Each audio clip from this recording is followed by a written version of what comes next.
У нас эта работа продолжается постоянно.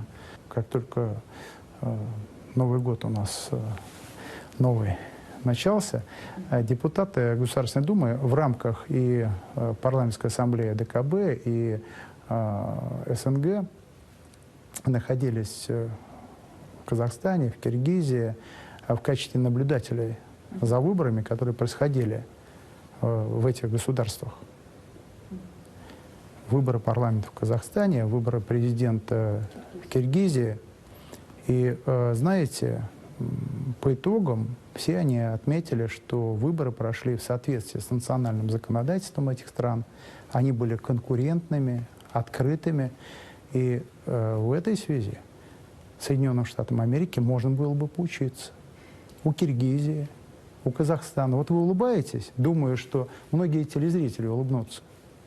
Не надо. Хороший образ, почему? Это уже не может вызывать улыбки. Потому что действительно в странах, которые сегодня избирают власть, депутатов, президентов, в странах, которые вышли из Советского Союза, в странах, которые входят с нами в организацию коллективной безопасности и в СНГ, стандарты настолько высоки, что можно было бы Соединенным Штатам Америки с их архаичной системой, с их закрытой системой выборов, где нет ни одного международного наблюдателя, поучиться у них. Вот наши депутаты побывали и в Казахстане, и в Киргизии, и привезли оттуда свои впечатления. А вы назовите представителя хотя бы одного парламента мира, который был допущен в качестве наблюдателя на выборы Соединенных Штатов Америки. Но, похоже, к этим выборам не допускает даже президента Америки.